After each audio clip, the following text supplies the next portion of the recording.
welcome to From Shambles to Shambhala. And this is a whole new series that we're starting of interviews. And it's Peter and Zia here. And today we're interviewing Matthew Ashdown and really excited to chat with him. He is a Gene Keys guide, and he's also working very closely with the Dream Arc right now.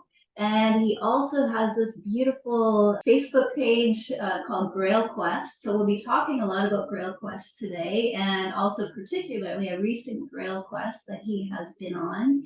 He has just returned from a wonderful trip to the UK, and we're really looking forward to hearing all about that as well. And Matthew interviewed us a couple of months ago as well for Grail Quest, and he's putting out a lot of wonderful interviews as well on his Grail Quest YouTube channel. So I met Matthew, I would think back probably 2007, 2008, when Peter and I were working with Conscious Center Community here in Victoria. It was just this beautiful community group where we would have guest speakers come in once a month, and we do all kinds of different events and have celebrations. And so it was wonderful to meet Matthew back then. And I just wanted to start us off because just origins feel so important, and they're also really fun to talk about how things started for us. So I'd love to ask Matthew how you and Peter met. Yeah, absolutely. Yeah, no, I really like these origin stories, these mutant origin stories. It makes me think of the X-Men that way, but yeah, and I just love the returning to this particular origin story. There's a few of them since I landed. Both myself and Peter are landed from the UK at different times. He's been here a little longer than I, but there's been a number of people that I've met throughout this time that I've been here, which is now 23 years, where it's just I've woven in and out of their lives in different ways and in different guises almost. And so the first time I met Peter, it was under very different circumstances in 2006. And we were both working and connected with a football team in Victoria, the Mount Doug Rounds. And so we were hanging out in Aries territory at that time, and talking about landscape zodiac fun, right? And so very different premise. I mean, I was kind of waking up to my own spiritual journey at that time, so I should have guessed that when I'm meeting these people, there's more to it than meets the eye. And so myself and Peter were working with this football team in different capacities. I was a personal trainer. I was strength training them. And so, and also working with motivational talk and visioning, working with visualization processes, some of which Peter also worked with them as well. So very different circumstances. And then we kind of reconnected a few years later through another synchronistic event. And then it's just kind of, the conversations have got crazier and crazier since then. I know. Wow. Yeah, it's amazing how things they evolve, but there's so many similarities, like what you're doing now, and as a guide as well, and being a personal trainer back then. So what was the actual sort of turning point moment when you went on to your spiritual journey? What triggered that? Yeah, that's a good question. I think I remember it was actually probably a relationship that had ended. And I just remember that the woman I was with had said, "You just seem really unhappy." And I'd never really questioned this idea that I was unhappy at all. I thought I'd put on a good facade and convince everybody I was really happy all the time. But she saw right through that. And so, I kind of really began to approach that, little realizing later on that, the first gene key is my evolution. And the first gene key has a great deal with sort of meeting the melancholy within and embracing that inner sadness. And so that was a real pivotal kind of time in my life. That was 2005 or 2000. Yeah, it was just before meeting Peter. And then in the world of personal training, there was a number of people I met at the same time, some of them who from other, through other avenues. And you know, just gradually over time, I was meeting all these amazing people, and I would say that's when really my conscious spiritual journey began, and it really came about because of working through trauma. I'd had an unresolved trauma, but I didn't know it from the age, and this was the unhappiness, was that a physical trauma. So nothing in my, I grew up in an amazing home environment, got along with all my siblings, all that kind of stuff, and it was, but a physical trauma that I'd experienced at the age of 14, a near-death experience where it had quite a, you know, a moment with some being from the other side, shall we say. And but that trauma had kind of lingered in my body and my being, and I never knew to address it. I didn't think, I just, and I think somebody handed me the book, Waking the Tiger, bringing a little dream arc into the room. Waking the Tiger by Peter Levine, and a trauma therapist. And so that really cracked something open for me. And since then, it's just no looking back. It's like, you know, yes, I love this. I love this journey. And you have a real strong connection to the old Grail questing nights. And you've just been on your own Grail quest back to the UK, back to your homeland. Tell us a bit about the experiences that you had there. Yeah, this was a very different experience to previous ones. In fact, it's kind of interesting actually. It was a completely different part of the country that I was returning to. So my family has lived up in the northeast of England for many years, and my parents a few years ago bought a home on the west coast of Wales. And so this was my first time spending significant amount of time with them in the west coast of Wales. And for anybody who knows that area, it's the home to the Preseli Hills and the Bluestones, and Merlin. Big chills. Did you get Yeah, that? right. Yeah. And Merlin came alive for me there more so than it was. Like I've always loved and been infused by the wisdom of the myths of Avalon and the myths of the Grail Quests, and I live out here as you guys do, and I live in the midst of the forests, like Merlin would live in the forests, right, and away from those crazy humans, and and just. But when I was in England, when I was in Wales, it was just like Merlin was everywhere. It was like at one point, you know, I didn't have this conversation with my dad, and I doubt he's going to be watching this, but we'll see. But we were driving to this place called Pentre Ifan, which I think you'll appreciate. Pentre Ifan is a stone dolmen that's situated in the west coast of Wales. It's one of the better known kind of dolmens. And what it turns out from when I was there, I was reading some material that my dad had. So, you know, he may not be watching this, but he's secretly into some of this stuff. He may not reveal that to the world, but I am right now. And and so this particular dolmen, it turns out, has an alignment with another dolmen with Bardsey Island. So that Bardsey Island connection that we were talking about in our last interview, when the roles were reversed. And so I never had an opportunity to go to Bardsey Island on this trip. But, you know, my parents live in the best possible part of the country for this. Wow. And so it was like my cells, my whole being came alive. Merlin was really watching it. It just like felt like watching over this whole trip. And as we were coming up to, you know, the dolmen, to Pentre Ifan, and my dad mentioned something, well, it might be busy up there, and so you might not be able to fly your drone. I brought my drone with me, and because I really wanted some aerial shots, and I got some good shots. Yeah, awesome. Well, I could share the link with it later. Sure. And so we were heading up there, and he said that, and I just quietly in my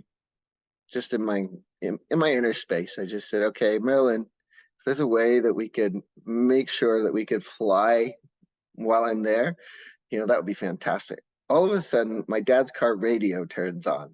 Whoa. And the song that it's coming out of it is, not that my dad would ever watch this, but is the theme from Braveheart. Oh, wow. this Oh, wow. Celtic music just Yeah. started playing randomly on there. And I said, Wow. "Did you turn that on?" And he's like, "I didn't turn it on." He couldn't turn it off either.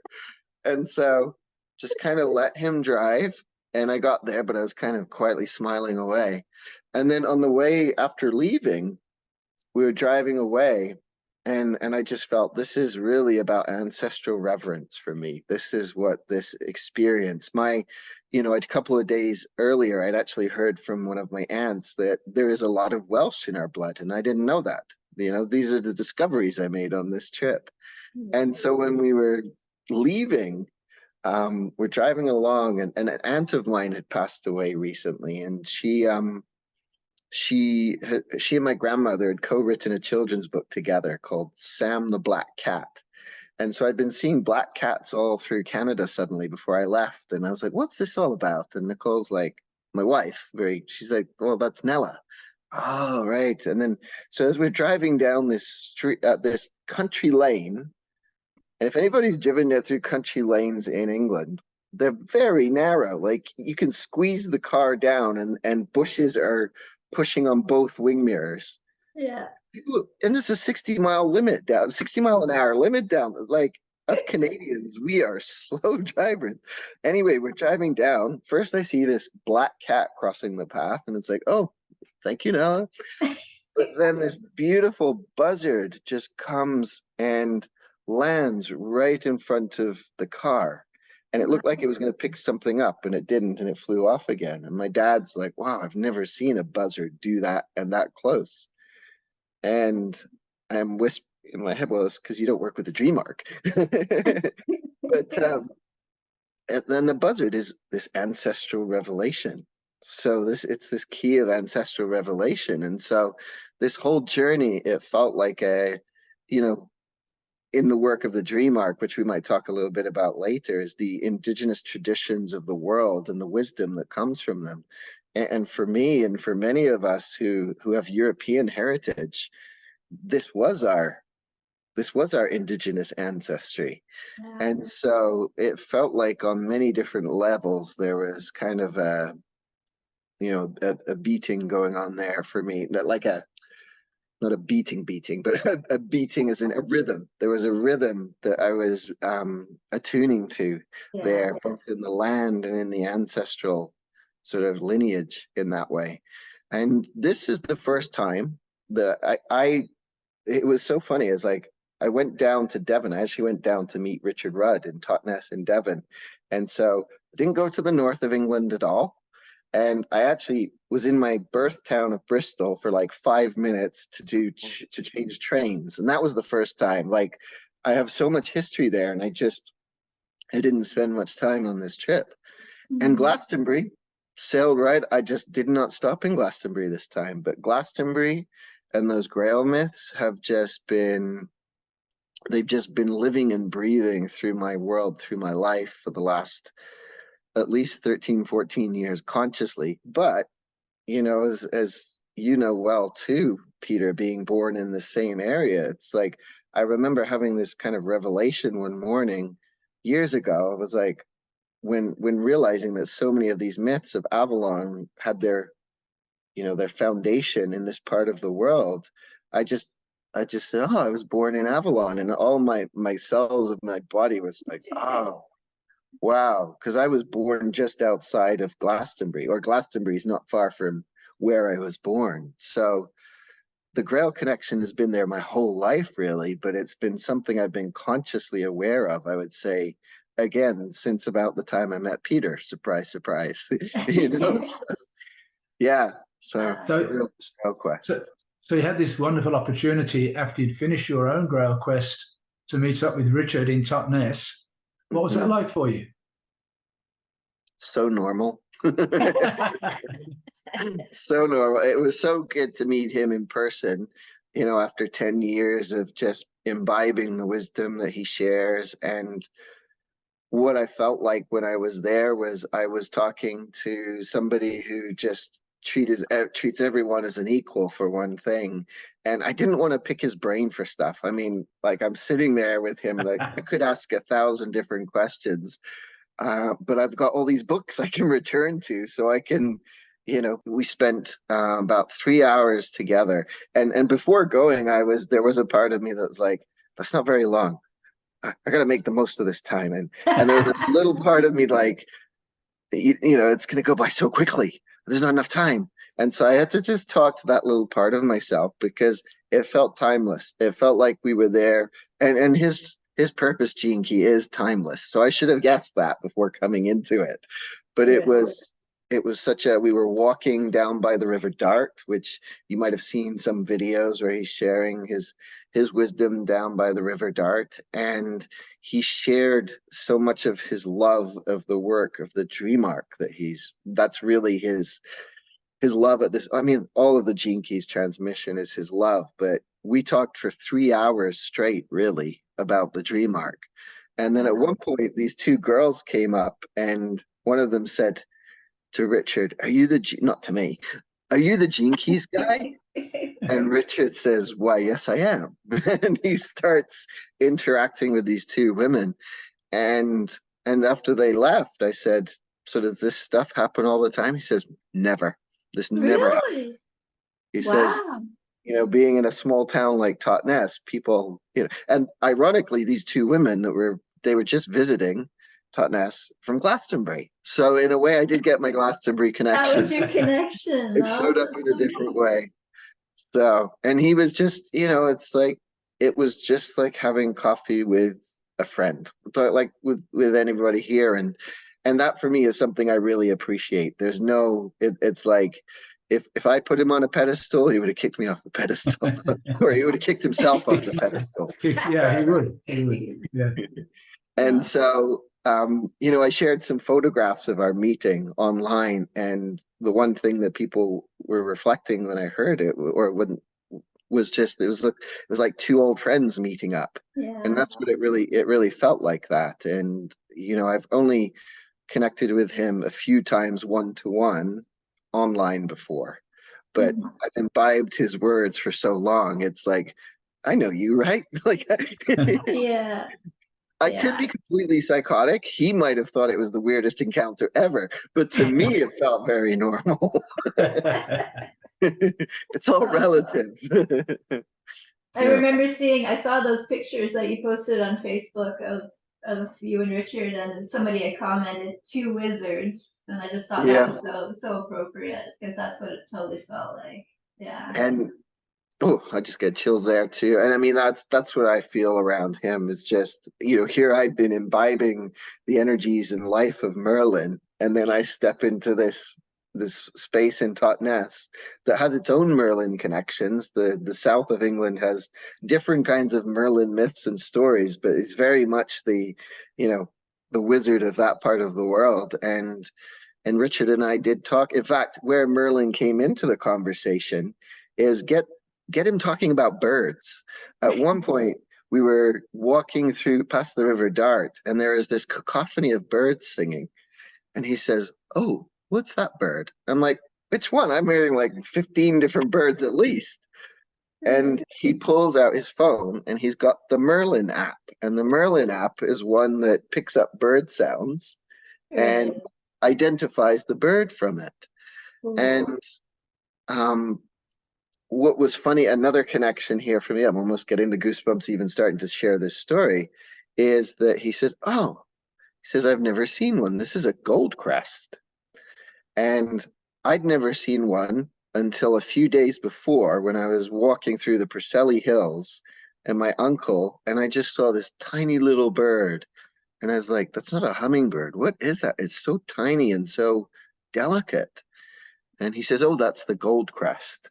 So the gold crest for me connected the Preselis with that meeting with Richard in that way. And I'm sure there's, like this conversation and reflecting on the last 16 years, I'm sure there's more to those conversations that reveal over time. But he's also really good at making, have you ever heard him make bird sounds? No. So he's quite proud of himself.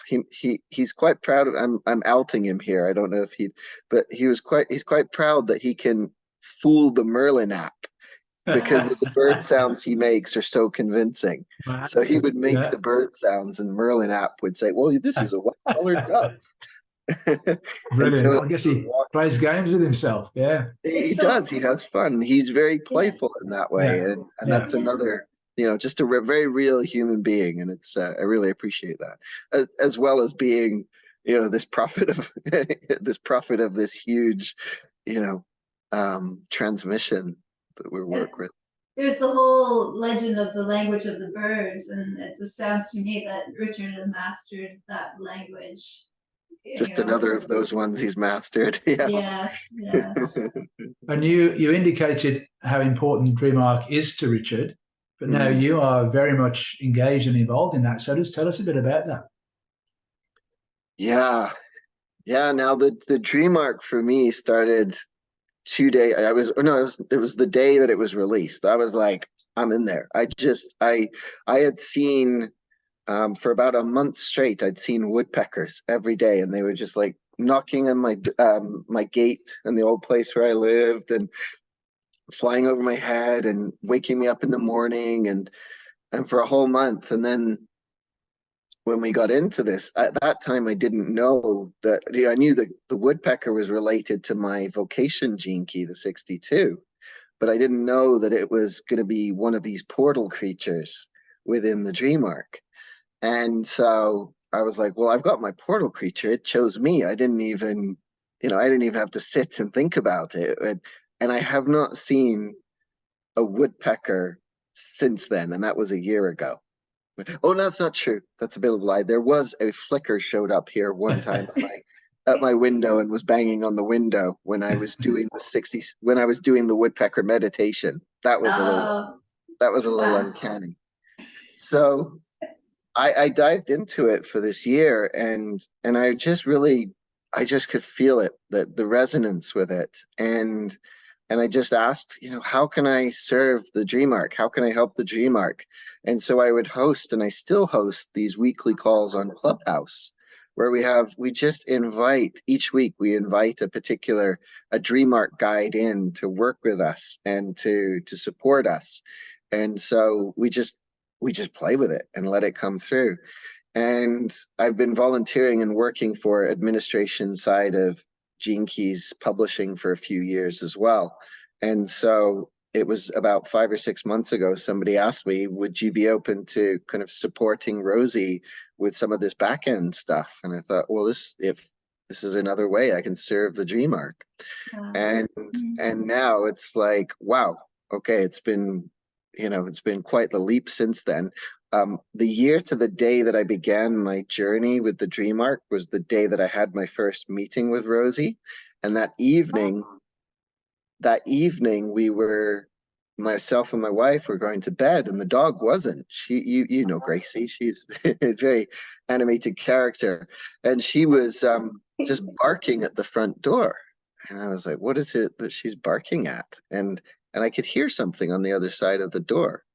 And it was something was touching the door. It wasn't banging, but it was like pushing and so rather than stepping outside, I just peeled back the curtain, and I was this face to face with a bear, just Whoa. staring at me. And it was just this. Somebody asked me the other day, did you take a picture? I was like, huh? We were both in shock. I don't know who was more shocked, but the bear was just, and that was a year to the day that I started the dream arc.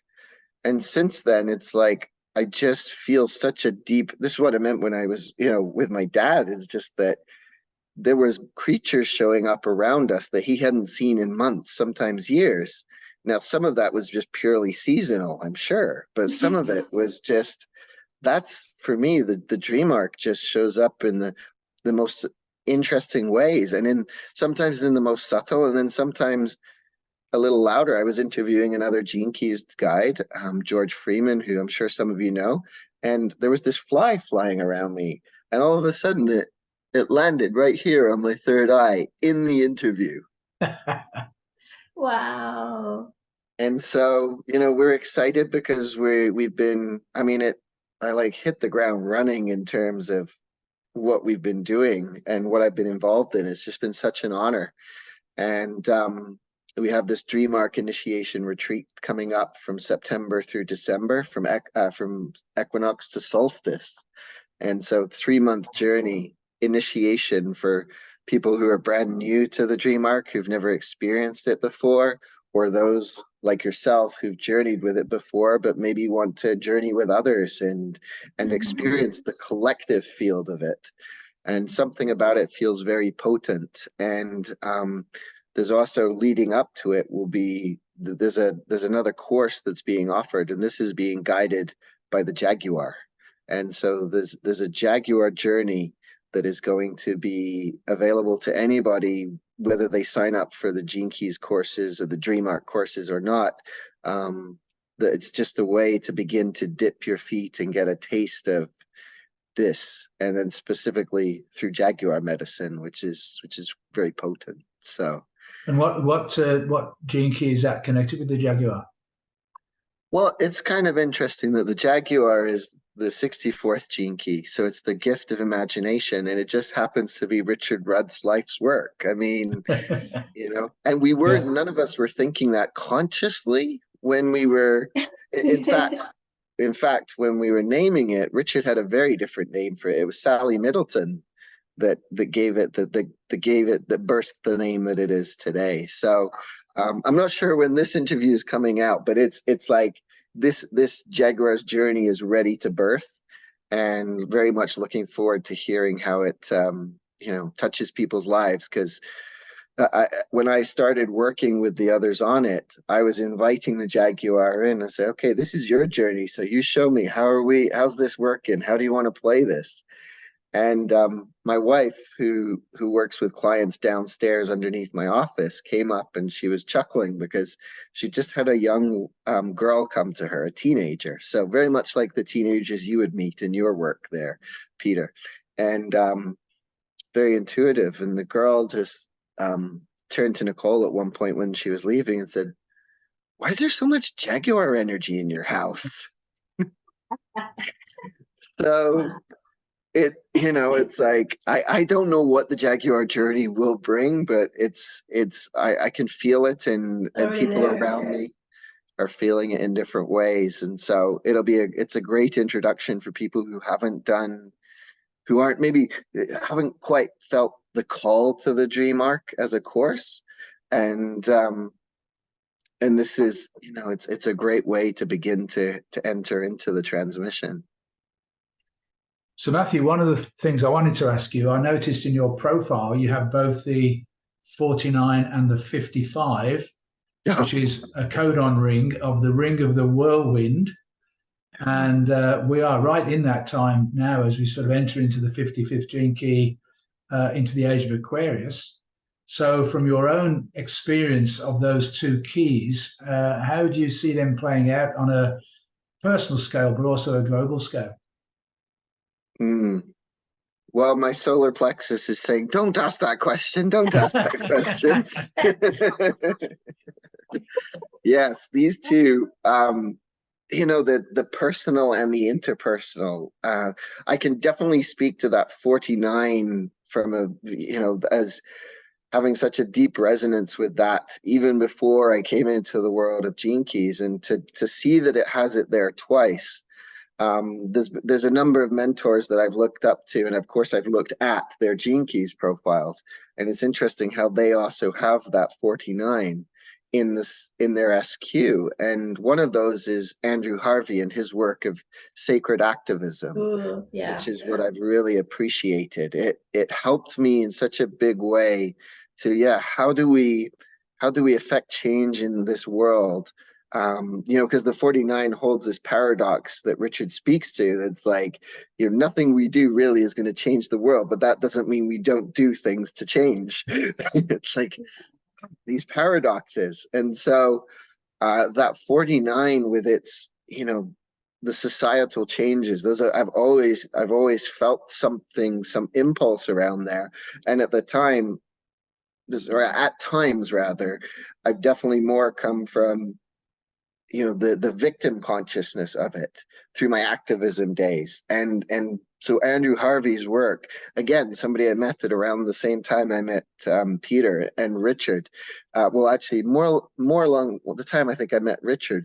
Richard's work was this work by Andrew Harvey, and it speaks to that part. There's the meditator that just wants to sit and meditate, and as Andrew so politely calls it, the bliss bunnies. And then there's the activist that would come from that reactive place, the shadow of reaction of the 49th gene key. And that there is this gift of revolution that comes and draws upon both of these, that there's this work that we're doing to meet the shadows within, whilst we are affecting change in the world, or while we are interacting with the world. And so for many years, I think both the reactive nature of that and the victim nature of that was just looking for any outlet to be able to like, I could find any cause and kind of connect into that. And I have to say, one of the things that really stood out for me when reading the 49 especially was that those with the 49th are really often engaged in interracial reform as well. And so I find myself here landed in the center of this work with the Dream Arc, where we have these speakers from different indigenous cultures coming forward.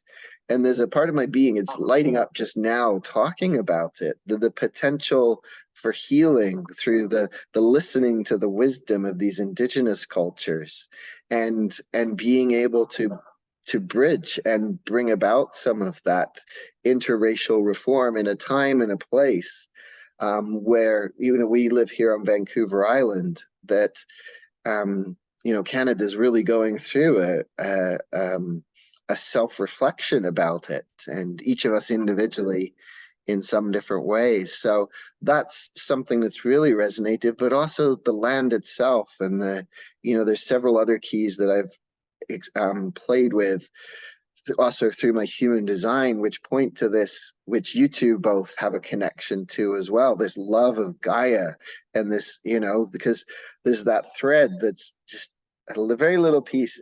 You've probably heard it in the 49th gene key at the very end of the audio, where Richard talks about the Davic realms and how they're beginning to resurface and connect with us. And so as much as there's this very practical and earthy aspect to this, there's also this part of me that's, I'm meeting things are coming out from the unconscious that a lot of us just, kind of hope for, but it's coming up.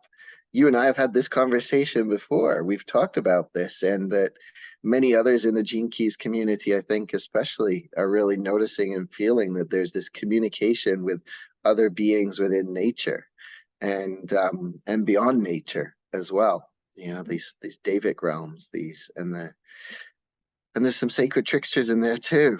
So Absolutely. And the 55th, just like that idea of the contemplation of the nature of freedom, that there's my own, what I perceive as freedom, right, versus the freedom that is for everybody as well. That there is the freedom, the city of freedom that can be free no matter what kind of circumstance I live in. That often makes me think of the story of Nelson Mandela living in a prison for 27 years. And he was free before he was ever freed, before he was ever physically freed. And so, people like that have held that word freedom has had a deep meaning throughout my life.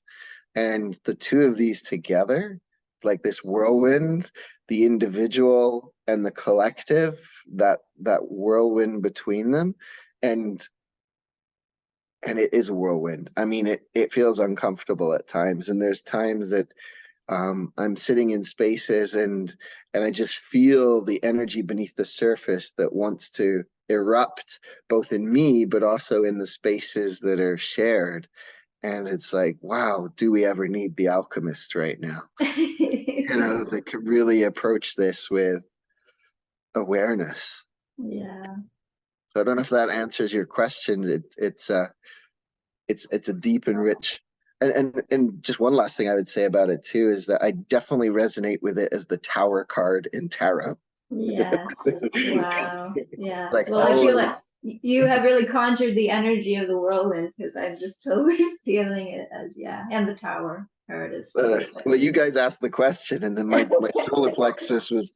That's the thing is like, okay, is the solar plexus like, oh, kid, let me out, or is it like, don't go there? I have to sit and be aware of it. Yeah, That's huge. So another difficult question: the 12th gene key. People ask me questions about the 12th gene key being the final stop codon, and that it's got its own ring, the ring of secrets, and you've got it, and I've got it. What does it mean to you? Oh man, yeah. Wow, it's as soon as you're asking this, it's like my body just gets light. It's like, okay, Matthew, shut up and let it do the talking. Okay. I'll let the Ring of Secrets do the talking. Yeah. I also relate this interestingly enough with when I've seen others in the Gene Keys community connecting it with the tarot. It's also, this one is the one that has been related to the High Priestess. And so for me, with this resonance, especially with the myths of Avalon and the priestesses of Avalon and those mysteries that that are being emerging from the divine feminine in these times. And so I've explored this 12th gene key. So I would say it's been my not right, but it's been my deepest contemplation in the whole of the profile, especially when Richard would say that, this shadow of vanity, this is the last one that we move through. It's like it's there until the end. So, put me and Peter in a room together and there's going to be a whole ton of vanity to work through, I guess. and but the discrimination, Pete, discriminating between head and heart, and I actually think I learned this more so from human design about the nature of the 12th gate in human design, which is that it's like I often don't know in a room what I'm going to say until that moment, and I just like literally have to let it rise up through me. And so sometimes I'll say something and somebody will say, "What did you say there? I want to write that again." I was like, "I don't remember. We got to record this." And so I can experience them in that way, in that sense, and at the same time it's like I feel there's still so much to be revealed there through this, and I feel like because the vanity is this sense of separate self, and that the purity is this that we are one unified field of awareness. And so when I sense that we still, there's still so much of the shadow being discriminated through in this world, that I'm kind of excited by the possibilities for what there is to arise. And for me, it's this, this is one of the keys, that the way that those secrets come is through us being our most authentic self, and the strength that comes through our vulnerability and showing up. And like going back to our conversation about Richard, is I Peter and Richard are probably the only two males that I could say I still look up to after all these years, other than my dad. I really look up to my dad, but as far as teachers of the spiritual domain, because so many the teachers that I've had in the past, there was agendas there, and it kind of reflected an aspect of the shadow of the 12th for me in that sense. And what I've appreciated from both Peter and Richard as male mentors is that authentic expression of self, and how much I value that. There's no faking. Richard and Peter, and I'm glad I get to say their names together, because oftentimes I interchange them by mistake. I say Peter when I mean Richard, and Richard when I mean Peter, which speaks to something. And so, and I'm just remembering in this moment, the part of the 12th gene key is loving that which or expressing our feelings about that which we love. And that's what I would say is that these two men that have been just this authentic expression of and role modeling for me in so many ways, that such that the person you see, and it's both of you, and many people, most people I've met in the Gene Keys community, it's like, I love it when I hear somebody say to me, Matthew, you're the same person off screen as you are on screen. I was like, good, because I'm a terrible liar. I'm a terrible actor. This is all you get. But I have to say that part of why things, I think, crumbled for me in my early days when Peter first knew me and things fell apart, it looks like there was outside circumstances, and there were, but the blessing within it was I was in a cage of my own thinking, because I was thinking I needed to be something other than I was in the world, right? But Peter, Richard knows that, it's like they've been that realness there, and so things did come crumbling down for me. I was humbled in many ways over many years, I would say. It's still happening. Just that, the armor dropping, like going back to the Grail Quest. It's like I've been that warrior, I'm sure, in many lifetimes where I had to build that armor and portray an image.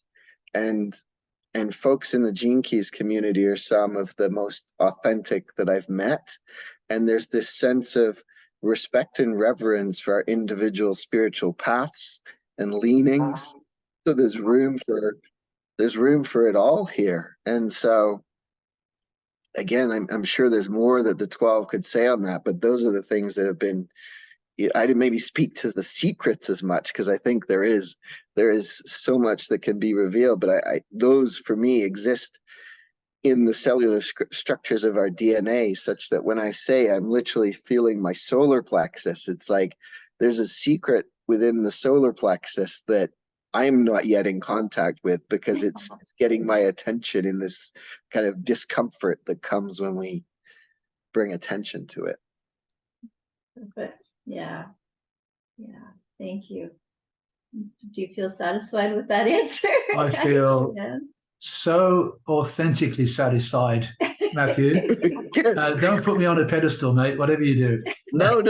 Yeah, exactly. Yeah. No, I really appreciate your words and your ability to describe in depth these very, very difficult concepts. And obviously, I've asked you some tough questions about the keys, and you've got it spot on. So perhaps finally we can chat. So just one more, and I know this is Nicole's favourite, the 19, the synesthesia gene key. And I know you can talk about that easily. So just chat a bit about that. Yeah, I mean, for me, this also really connects us to this indigenous traditions as well, doesn't it? It's like, I was in a conversation with some folks about this the other day, and a number of people that I've met, like my wife, Nicole, 19 is her pearl. And for many years before she became, the healer that she is now, she was a hairdresser. And I've met many people with the 19th gene key who are hairdressers or barbers. I was staying with one in England, and it's interesting because the 19 is associated with body hair. And so I said this out loud the other day somewhere, and somebody was like, oh my gosh, I never knew that a 19th gene key would be, a barber or a hairdresser. I was like, well, it's not guaranteed. It's just something that I've seen. It's a pattern I've seen. And she said, my ex-partner has the 19th gene key twice, and they're a barber. And so it was like a bit of this, that awareness. But when we think of the indigenous traditions too, and how like many of them would grow their hair long and still do, because that enhances their communication on the spiritual dimensions. And so this 19th gene key, just this connection to nature. And I have both the 62 and the 12, which are considered these portals to nature. I'd studied those two for years until my wife started questioning about her 19. I started to look at her 19, and there's this little paragraph in the 19 that talks about the 62 and the 12 and the 19 as these portals to the higher dimensions within nature. I'm like, what do you mean? You didn't say that in the 62. It's nowhere in the 12. But it's been perfect because it's made me do my own contemplation around it and this partnership. And so I absolutely, see how this 19 it's the new human. It's this evolution we're going through. It's no surprise that so many people in the world are facing these issues of codependency, which is the shadow of that 19th gene key. And that out of it too, we're seeing this enhanced sensitivity that is emerging as people are transcending that shadow, transmuting that shadow. And this synesthesia that you speak of, my wife is definitely somebody who experiences that, and she never had a name for it before, before she learned this 19th gene key. And so, as part of this ring of Gaia, which I know between the two of you, the ring of Gaia is very active. You can tell just by looking at you. I don't have to look at your charts now. I'm joking. I do know your charts, right? So I've got a bit of an inside there. But the 19th gene key just has been, it's not in my chart anywhere, but it's in everybody in my family except me. I've got the 33, but I don't have okay. the 19. Right. Yeah. So I've always had this chemical connection with people with the 19th gene key. And both my grandfather and my aunt who recently passed, it was their SQ sphere. And so something that I've learned over time is that though I come from a very academic family in many ways, that these indigenous roots have traveled through those who were the carriers of the 19th gene key, especially throughout my lineage. And so they have helped point me back to it in many ways. And, this whole idea of, well, I mean, like I find personally when I'm working with people that have the 19th gene key, there isn't a city that more people have a struggle with than the city of sacrifice, because of all that the word sacrifice has, has meant. And yet I so deeply resonate with how Richard has approached it and differentiated between the self-sacrifice that shows up in the shadows of the 27 and the 28, and this other form of sacrifice that is so, for those of us on a spiritual path, it's like, oh yeah, this is the kind of sacrifice I a big part of me wants to do and to experience, because there's something higher wanting to come through. And I think I see that within humanity as a whole. And it also connects to that 49th gene key from human design, right? So again, you got the 49 and the 19 together form a channel. So in human design. So it's all these keys you're picking up on. It's like there's a very mutative element to them that's bigger than just us as the individuals. It's the planetary transformation that many people are feeling and experiencing. And didn't I see that you wrote something recently on your Facebook page about the previous owner of the house that you live in now, or was it Barber? Oh yeah. They must have the 19th gene key, or when this house showed up. And by the way, I really credit this new place that we live in as part of the magic that the dream arc brought into our life, because we found this house about a week and a half after I'd started the journey with the dream arc, and it's just amazing for it.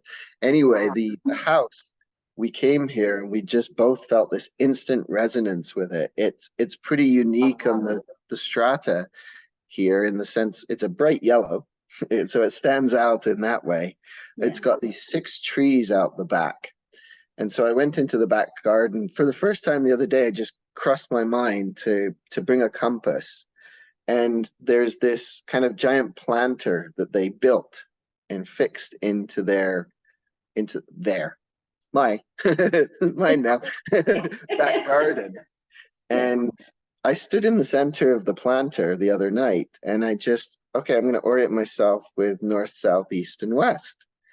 Well, this is a square planter, and each corner is directly aligned with one of the directions. not a Wow. degree off, not 10 degrees off, like, and there's a grove of 6 trees just around it that they left. You know, these trees didn't get knocked down at all. I don't know how many trees were on the property. This house is 17, 18 years old. But it's like, it's a little fairy portal. Before we moved in last year, the previous owners had gone away for 2 weeks, and they came back and they were just moving stuff into the house, and a cougar ran from underneath the porch. The cougar had been sleeping underneath our porch. So this house has been blessed by a few different dream arc beings. Yeah, and then you've had the bear visitation many times now, haven't you? Yeah, the bear likes it back there at that planter as well, for different reasons. I don't know, he might be feeling the energy that's there, but yeah. There's definitely, I feel like we are continuing, I feel like the land chose us in that way, in that we are continuing, my wife and I both continuing this kind of work. My wife has honored the 4 directions longer than I ever had, right? And so it just feels like we're continuing the work of those people that were here before. Oh, did I mention they were barbers? They were hairdressers. Yes, yeah. I forgot about that until this very second. I was like, wait a second. They were the hairdressers and barbers in our town here. That is so neat. Wow. So maybe the 19th gene key played a role. Yeah, with them Yeah. as well. And don't you feel like our mutual friend Roxanne would talk about this, about how she'll travel? I don't want to expose her work here, but she'll travel the world and do these things with you guys and others. But then she'll have other reasons that she's going there, and that's her cover story, right? So it's like, we got these hairdressers, that's their cover story. Yeah. Yeah. Really, there's something that they're just not talking about quite as loudly in the neighborhood. The guy, one of my neighbors down the road, I just returned from England and said, yeah, we were and I knew he'd worked for a pagan magazine back in the 90s. He was an editor or a tech editor for them. And I said, yeah, I was just in the Preseli Hills. And he said, oh, that's really cool. He says, I got some stones here from the Preseli Hills. So there's at least a few Preseli anchor points here. And then you've got some Preseli stones too, don't you? We certainly do, yeah. So it seems to be migrating over here, right? Oh, I think so, very Merlin much moved so. it to Stonehenge. Now Merlin's moving slightly smaller ones over to Vancouver Island. Yeah, and I just got to say that Matthew, when he was in the UK and in Wales, visited the Preseli Hills, and you made this beautiful video with your drone footage of the Preseli Hills. Again, that just totally gives me goosebumps. So we'll include the link below so people can visit that later as well. Yeah, that was I've been touring with drone technology because they can, it can be a pain in the butt in places, and there's the 49th gene key in me can get kind of a little activist and around some of it. And there's other aspects of it, like this drone is so small, that it's so quiet. It's not a bother to animals. And I was able to fly it around this place where there really wasn't many animals. There was a few sheep there, but to be able to have that bird's eye view. And at one point, you've probably seen it. There's this place called how's it pronounced? This is where I need my dad. He's been learning the Welsh a bit longer, but it's like Foldragarn, I think it's called, and it's the 3 cairns that are next to each other. And when you're on ground level, they look like these piles of rocks that you're looking at. But then when I step back and look back from the bird's eye perspective, it's amazing. And you can actually see where the ancient village used to be, because you can see the dimples in the earth where they used to have their round huts. And it's like, just allows your imagination to go to a whole other place. And so, there's a number of situations, like even around here, where I was like, I wouldn't, fly my drone in certain areas out of respect for nature and everything like that. And I really like to be mindful of that in it. But you know, and at the same time, there is also such beauty that you can see from that higher perspective that for me is just a metaphor for everything, right? The Yeah. beauty that we can see from a higher perspective. Yeah. Yeah, the beauty that would otherwise be secret. Yeah, you wouldn't be able to see it Maybe that's the otherwise. ring of secrets. Yeah, maybe Yeah, that's, you that's know, part of it. It feels yeah. like it. Well, great. And I just want to go back a little bit to just talk about your Grail Quest Facebook page, your YouTube channel, and how all of that came about, how your personal work came about with all of that. Yeah, I was actually, it's funny, you know, I was just happened to be looking for a post about my cat from a number of years ago, because one of the things as we're doing this dream arc is that there's an image of a ginger cat that Rosie has painted, and we had this ginger cat called Leo as we enter the season of Leo. Oh, perfect. Leo had to work its way in here. We're like literally on the cusp right now as we record this.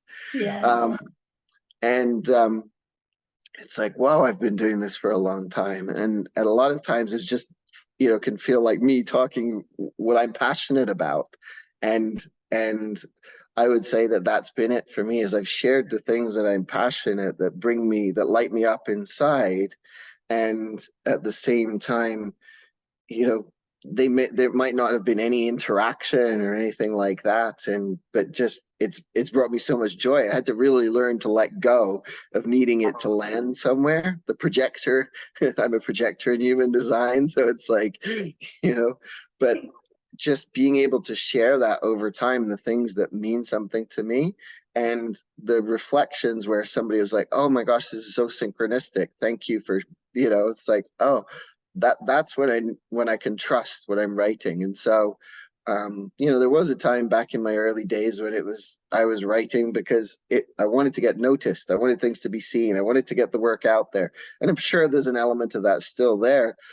More often it comes from that place of like, I feel really called to share this and I don't know why. And it's like for moments like that one you mentioned the other day of, you know, this person that I know discovering that her partner is a barber and has the 19th gene key twice in their charts. Like those kinds of things just kind of light me up. And then the dream arc, sharing the dream arc stories of these creature encounters.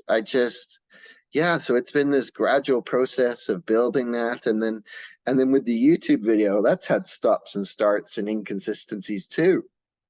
But with the Gene Keys guides community right now, there's so many guides that and ambassadors like yourselves that offer so much wisdom through this transmission in your own unique way. And I love how this again, I think Peter, I almost called you Richard. This is for me, Peter, this is an aspect of that 12th gene key in that sense that it's like these are the people that I love, and I love the frequencies that they bring to the planet. And to be able to share that with others just feels like a very kind of joyful experience for me. And so I meet so many cool people in this community all the time, and there's so many that it's just like I want to. Some are more microphone shy, so they don't all say yes. Yeah. um, but some, you know, just are happy to share that transmission because we all do. We all share the Gene Keys transmission, the Dream Arc transmission in our own unique, sometimes crazy way. Yeah. Yeah.